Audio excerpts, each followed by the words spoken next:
नेपाल का पहला गणतंत्रवादी नेता रामराजा प्रसाद सिंह अब इस दुनिया में नहीं रहे हैं, अर्थात उनका 77 वर्ष का उम्र में नेपाल की राजधानी काठमांडू में आज सुबह 7 बजे देहांत हो गया। हमारे साथ नेपाल के एक चर्चित नेत्री सरिता गिरी हैं और वो नेपाल सद्भावना पार्टी के अध्यक्ष भी हैं। उनसे हम बात करते हैं कि रामराजा प्रसाद सिंह का क्या योगदान रहा नेपाल में। मैम, आप क्या बताएंगे रामराजा प्रसाद सिंह के बारे में? रामराजा प्रसाद सिंह जी को मैंने विशेषकर 2042 साल के बम कांड के बाद जाना, और उस बम कांड में मेरे परिवार के कुछ लोग भी सहभागी हुए थे। और बाद में जब उनको देश आने की छूट दी गई तो उस वक्त मैं उनसे मिली और मेरे घर भी आए, उनके साथ मैंने कुछ समय भी बिताया है। उनकी विद्वता के बारे में तो मैंने सुना था, लेकिन उनका एक बहुत नम्र और एक रोमांटिक प्रवृत्ति के नेता थे, जिन्होंने सपना देखा और उस सपने को कभी भी नहीं छोड़ा। और इतना ही नहीं, संगठित रूप से उन्होंने उसके लिए प्रयास भी किया। गणतंत्र नेपाल के सिद्धांत को विकसित करने के लिए उन्होंने जो एक अवधारणा को सामने लाया, जिसमें कि एक खास संस्कृति के लोगों ने जब पूरे नेपाल को अपना नेपाल बनाया, उस वक्त उन्होंने मधेसी आदिवासी जनजाति यहाँ के मूल निवासी हैं और अन्य लोग जो बाद में आके और जीत के और शासन करके अपनी संस्कृति को लादे हैं, वो बात गलत है। और उसको उन्होंने जिस ढंग से व्याख्या की, मुझको लगता है कि आज उसका परिणाम पूरा नेपाल और पूरा विश्व भी देख रहा है। जैसे वो भारत में भी लंबे समय तक निर्वासित जीवन बिताए थे, भारत के साथ उनका क्या ताल्लुक था, क्या संबंध था? अब निश्चित रूप से देखिए, नेपाल में जितने भी राजनीतिक आंदोलन और क्रांति हुए हैं, सभी आंदोलन और क्रांति के जो अग्रज नेता लोग हैं, उनका भारत के साथ संबंध रहा है। तो अगर रामराजा प्रसाद सिंह जी का भारत के साथ गहन और मित्रवत संबंध था, तो इसमें आश्चर्य की कोई बात नहीं है। धन्यवाद। तो ये थे सरिता गिरी, ये नेपाल सद्भावना पार्टी के अध्यक्ष है और नेपाल के बहुचर्चित बड़े नेत्री माने जाते हैं। कैमरा पर्सन ज्ञानेंद्र के साथ Virendra KM, ABP news, Kathmandu. नहीं, ये सही है कि नेपाल में गणतंत्र वैसे अभी आकर के संस्थागत हुआ है, औपचारिक रूप से घोषणा किया गया है अभी कुछ साल पहले, लेकिन नेपाल में गणतंत्र के लिए सही मायने में आंदोलन तो रामराजा बाबू ने ही शुरू किया था। तो यह सत्य है कि नेपाल में गणतंत्र का प्रणेता रामराजा बाबू ही थे। उनके आप करीबी ही रहे हैं, उनके बारे में बहुत सारे जानकारी वगैरह रखते हैं, तो उनका जो ऐसे जानकारी जो विश्व को बता सके, क्या है आपके पास? रामराजा बाबू गुरिल्ला युद्ध के लिए नेपाल में गुरिल्ला युद्ध का एक नया प्रयोग किया था, जिसमें बहुत हद तक वो सफल हुए। कुछ पारिवारिक कारण से उनका आंदोलन बीच में ज़्यादा आगे नहीं बढ़ पाया, लेकिन उनका जो अपना जीवन यापन का तौर तरीका था और राजनीति का तौर तरीका था, पूरी आदर्शवादी था। तो आदर्श में कहीं समझौता नहीं किए, कोई पद का लोभ कभी उनमें नहीं दिखा गया। अत्यंत आदर्शवादी व्यक्तित्व, निष्ठावान व्यक्तित्व, किसी के आगे कभी झुकना नहीं। और अभी तो बहुत अच्छा परिस्थिति है नेपाल का, लेकिन जिस समय राणा शासन हुआ करता था, उस समय भी राणा के साथ बहुत डटकर मुकाबला किए। और 10 वर्ष से कम उम्र में वो जब पहला बार जेल पड़े, जिस समय उनका पिताजी जेल में थे, तो आए थे मिलने के लिए, तो उनको भी जेल में रखा गया। उस समय का कोर्ट का जो चीफ जस्टिस हुआ करते थे, वो उस समय उनको कोर्ट में जेल में रखने का सज़ा दिए थे। बाद में जब रामराजा बाबू वकील होकर काठमांडू आए, तो वही न्यायाधीश अपना मुद्दा लड़ने के लिए रामराजा बाबू के यहाँ गए और रामराजा बाबू वो जब प्रसंग याद किए तो कहे कि उस समय मैं जज था, आज मैं आपका एक क्लाइंट हूँ, कह करके किए। तो बहुत नामी वकील भी अपना जमाना के हुआ करते थे रामराजा बाबू। तो मुझे लगता है इतना कई सारे प्रसंग हैं, जैसे कि माओवादी लोगों को हथियार खरीदने का, हथियार जमा करने का सोर्स उन्होंने दिखाया था कि कहाँ से हथियार जमा किया जा सकता है, कैसे गुरिल्ला वार लड़ा जा सकता है। तो ये सारे माओवादी का तो एक हिसाब से गुरु ही है नेपाल में रामराजा बाबू। रामराजा सिंह भारत में निर्वासित जीवन बहुत लंबे समय बिताए हैं, भारत और उनका क्या संबंध था? भारत भी उनको कोई बहुत ज़्यादा सम्मान देकर रखा था ऐसा तो नहीं है, लेकिन वो रहते थे भारत में तो बहुत ज़्यादा परेशानी भी नहीं उसको हुआ करता था। लेकिन भारत उनको कोई सपोर्ट करता था, उनका आंदोलन में उनको कोई सपोर्ट मिला था भारत से, पॉलिटिकल सपोर्ट ऐसा कुछ नहीं है।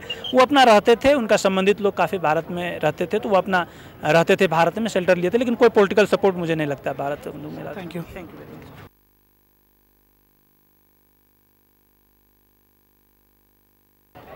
मैं ही नहीं, नेपाल में गणतंत्र चाहने वाले वर्षों वर्ष से नेपाल में गणतंत्र संस्थागत हो और नेपाली जनता फले और फूले, इसी भावना के साथ उनको समझने वाले सभी आज उनको समझ रहे हैं अंतरात्मा से और संधान दे रहे हैं। और आज एक गणतंत्रवादी, पहला नेपाल के इतिहास में पहला गणतंत्रवादी नेताओं को आज हमारे बीच में अभाव हमें महसूस हो रही है। और ये गणतंत्र संस्थागत के लिए उनका जो अंतिम इच्छा था वो अभिभारा नेपाल के राजनीतिक कर्मी के कांधे पे छोड़ के गए हैं और ये जिम्मेवारी पूरा करना हम सभी राजनीतिक कर्मियों की जिम्मेवारी है। नेपाल फले और फूले, नेपाल की जो गणतंत्र है वो फले और फूले, उनकी अंतिम इच्छा यही थी। इसे अभी का गणतंत्रवादी सरकार जो उनको जीवित काल में कोई सम्मान नहीं किया, इसे आरोप लगता है, आप क्या बताएंगे? ये कुछ त्रुटियां कमियां तो हुई ही है, क्योंकि जो पुरानी मानसिकता पे जीवित लोग हैं उन्हें कुछ कठिनाई तो हुआ ही होगा, लेकिन जो भी हो आज के दिन में उनको करे ना करे, लेकिन वो स्वर्गीय राम राजा प्रसाद सिंह ने नेपाली जनता के लिए जो आवाज़ उठाए थे वो आज सफल हुआ है, वो धन्य है। हमारे बीच में नहीं भी हैं तो वो अमर हैं और संस्थागत रूप से गणतंत्र के प्रेरणावादी योद्धा, महान नेता स्वर्गीय राम राजा प्रसाद सिंह प्रत्येक नेपाली और नेपाल में लोकतंत्र और गणतंत्र चाहने वाले लोगों के मन मस्तिष्क में बैठे हुए हैं। संसार के गणतंत्रवादी जो मित्र राष्ट्र हैं उन्हें भी आज महसूस हो रही है कि गणतंत्र के एक प्रणेता स्वर्गीय राम राजा प्रसाद सिंह का अभाव महसूस हो रही है। उन्हें श्रद्धांजलि देश भर से और विदेश से भी आ रही है। नेपाल का पहला गणतंत्रवादी नेता राम राजा प्रसाद सिंह अब इस दुनिया में नहीं रहे हैं, अर्थात उनका 77 वर्ष का उम्र में नेपाल की राजधानी काठमांडू में आज सुबह 7 बजे देहांत हो गया।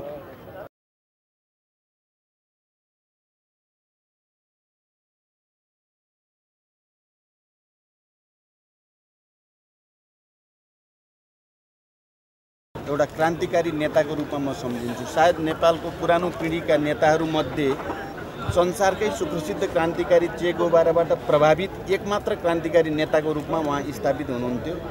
हामी सबैले सुपरिचित रूपमा उहाँलाई एउटा गणतन्त्रवादी नेताको रूपमा जान्दछौँ। अहिले उहाँको दुःखद निधनले नेपालको एउटा क्रान्तिकारी आन्दोलनको हस्ती हामीबाट बिदा लिनुभएको छ। अब हामीले उहाँको क्रान्तिकारी जो स्पिरिट हो त्यसबाट प्रेरणा लिने र राष्ट्र र जनताको निम्ति सेवामा समर्पित हुने नै बाँकी छ भन्ने मलाई लाग्छ। होइन, हामीले त मर्नुभन्दा पहिले नै धेरै नै सम्झेको हो। होइन, हाम्रो पार्टीकै तर्फबाट भन्ने हो भने त हामीले उहाँलाई नेपालको चाहिँ प्रथम गणतन्त्रवादी नेताको रूपमा प्रथम राष्ट्रपतिको उम्मेदवार पनि हामीले बनाएको हो र अरू बेलामा पनि उहाँलाई हामीले सम्झना गरेकै हो। अब राज्यको तर्फबाटको कुरा अलि भिन्न कुरा हो, त्यो राज्यले नै जान्ने कुरा। पहिलो गणतन्त्रवादी नेता भए पनि गणतन्त्र अझै संस्थागत भएको छैन, यसलाई कसरी हेर्नु? अनि गणतन्त्र त संस्थागत भइसकेको छ, संघीयता संस्थागत हुन मात्रै बाँकी हो।